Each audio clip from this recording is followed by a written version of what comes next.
Here we go. And we're back after a slight break in the action. Mm-hmm. All right. Okay. If you wanted any of the cookies, you are welcome to. Okay, you can talk me into one. That one looks good right there. Thank you. Sure. Would you want one? No, thanks, not right now. I would like a little decaf coffee. Right. I've got the water hot now. Well, of course, if and when you get a transcript, you can compare it with this. Mm-hmm. This would fill in any uncertainties. Right. Illegible words. Inaudible words. So, very interesting story. I love these little accounts, but tell me a little bit about once you got out. What got you to Georgetown? I guess would be a good way to put that. So you've got a history with Southwestern, which we'd like to know more about. So I never heard of Georgetown, except I came through on a bus once during World War II and stopped briefly at the railroad station over near the campus, and I had been conversing on the bus with a young woman who was a student here and got off here. Mm-hmm. So that was my only knowledge that Southwestern even existed. And this was when? That was during the war. During the war, okay. When I was at Bryan Airfield. I would travel around occasionally. But after I got out in the late 40s and early 50s, my mother and father wanted, he had retired from Texaco, and they wanted to move out into a small town. They said they wanted to move to the sleepiest little town they could find. So for about 2 years they traveled to a dozen different Central Texas towns and nosed around in them, and decided that Georgetown was the sleepiest one they had found. I bet back then it was pretty sleepy too. It was in 53 and 54. Right. And in October 54 they moved to Georgetown, bought a house on Elm Street, and meantime my wife and I, my first wife, who was interested in farming, had bought a Williamson County farm in the William S. Parker survey. Okay. And that was, we bought it in 52. Thank you, Ingrid. We bought it in 52, and we were delighted that my mother and father were moving to Georgetown, only 14 miles away from that farm. Yeah. Well, my wife and I and then 2-year-old daughter in 57 moved onto the farm after remodeling the house, and then... And where was this again? I mean, I know... That's 14 miles west of here, almost to Leander. Okay, down off of... If you went straight down 29 then? Yeah. Mm-hmm. And then between here and Leander? Yeah. Actually, it's closer to 2243 than 29. Okay. Well, right now it's closest to 1431, which didn't even exist when we bought the farm. Right. Okay. Yeah. So here we were. I was living on the farm, and my parents had moved to Georgetown, and I was still working as a research associate in the University of Texas and commuting over there every day from the farm. Unbelievably, it wasn't heavy traffic then. I had found a route with only 3 red lights between the farm and Texas University campus. That was a long time ago. Yeah. There were times when I passed more cows on the road near the farm than automobiles. Wow. So you went down probably, 183 and... Every day. That job didn't have any future for me. I wasn't eligible to get hired on the TexU Chem faculty because they have an anti-inbreeding policy they won't hire their own PhDs. And I had gotten a PhD in biological organic chemistry there. Oh, wow. That's a widespread college policy.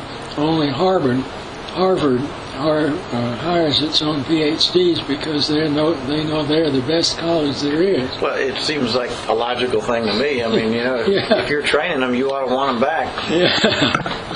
But I guess that's not the way it works, apparently. Interesting. Is it still kind of that way? Yeah. Is it really? Yeah. Did not So, I was looking for a teaching job somewhere else, and Southwestern was the closest possibility, a small liberal arts college with a chemistry department. And I went over there at a time when the biochemistry professor, Dr. Godby, had retired for several years, and they didn't have a teacher for it, and they really wanted a teacher for it. So I worked there part-time for 3-4 years, and just taught 1 or 2 courses, and still worked part-time at Texas U. And then eventually they hired me full-time at Southwestern, starting in about 66, I guess it was. I began there in 62 and switched to full-time in 66. Okay. And how long were you a professor there? When did you graduate? 31 years. 31 years, okay. So you retired in the 90s? I retired in 93. 93, okay. That was a very pleasant place to work in almost all respects. The only thing I didn't like was grading tests. I hated to play God over people. Yeah, I bet. Yeah. You had to give a lot of bad news, I guess, to suppose. Sometimes. Yeah. But there was a huge range of ability in the students, from those that shouldn't have left gasoline station attendant jobs at all, to those who could have learned twice as much as I had lectured to them about without straining. And it was a very interesting job. Did you have anybody go through your classes that has become a celebrity, or someone that's more widely known, or anybody come to mind? I think so.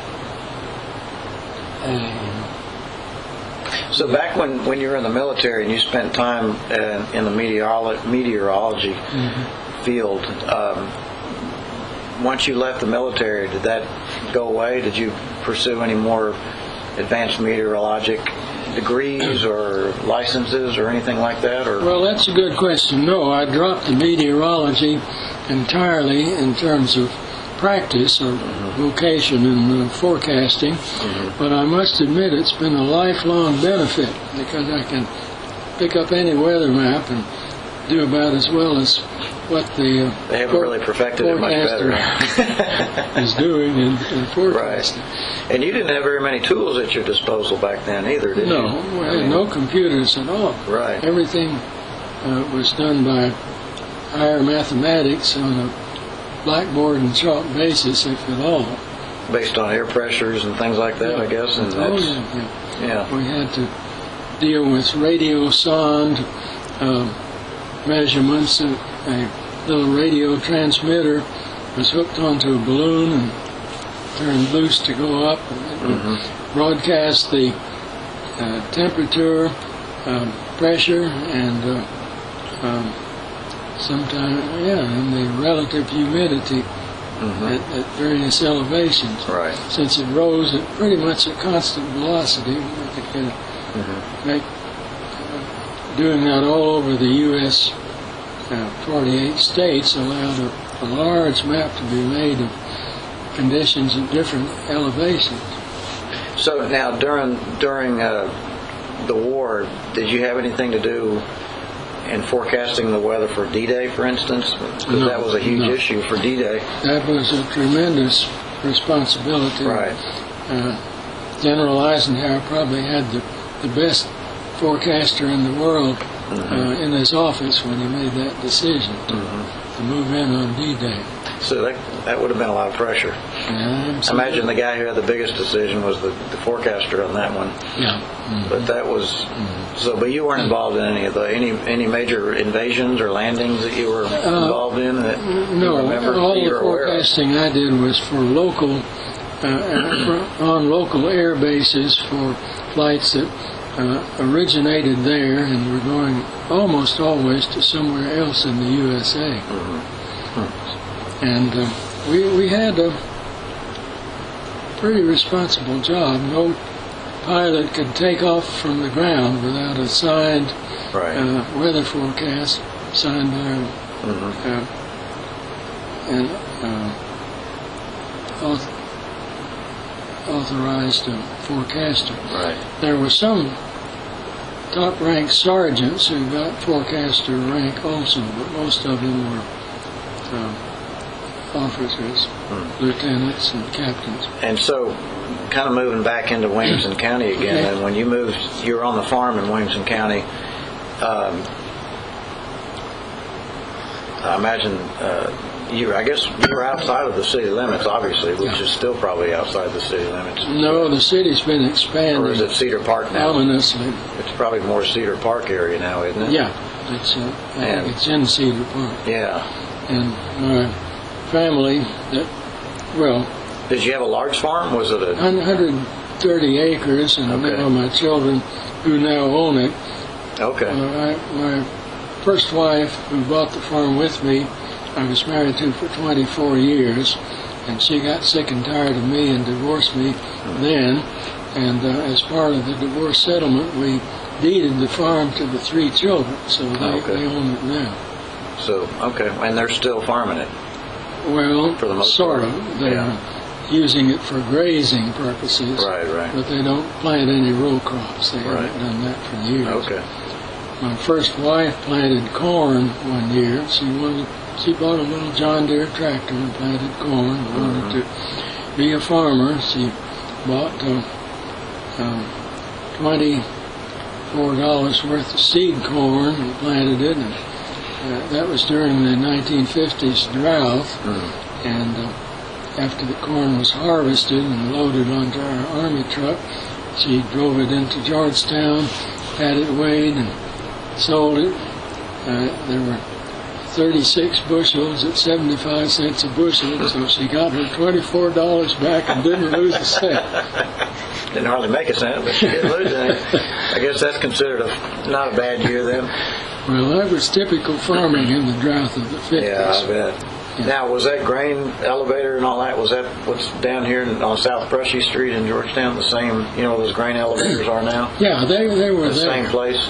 You can tell from the rust on them, they've been there a long time. Right. But that's where everybody went to turn that in. Yeah.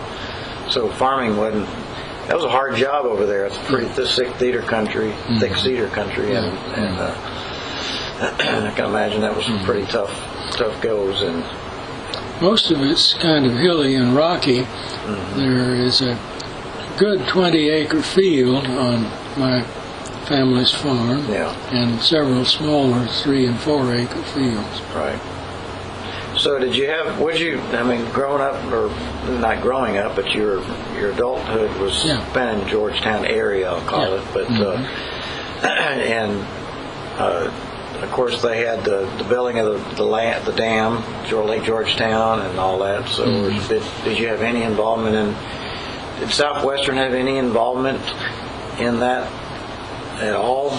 No, there was no connection at all between Southwestern and our farm, except that after I got on the faculty in '62, I commuted every day back and forth along the highway. You know what the enrollment was? It was about 800 or 900 when I started, and they, after 20 years, elected a peak of 1,200, which they stuck with until fairly recently. Right. Now they seem to be hard up for money, so they've raised it a lot higher. They got to support a football team now. So. Yeah. What are your thoughts on that? Do you have any opinion on the football team? Are we going on record now? We don't have to if you don't want to. Well, I would prefer to talk about that separately. Okay, well, we'll change that subject. I know that's a whole other subject. But I will be happy to be interviewed about Southwestern history up to the year 2000. Okay.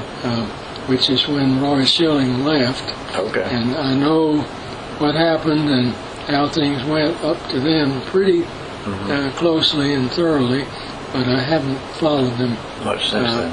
Closely. Hey, so when did you retire? In 93. 93, that's but right. I still visited over there a lot between 93 and 2000. Okay. Well, maybe we need to do a separate one of these for just your Southwestern time. Well, I could do that. Yeah. But I still do not want to talk about it beyond the year 2000. I understand. Because I can be complimentary about everything up to then, and I'm not at all sure I could since then. Yeah, I hear you loud and clear.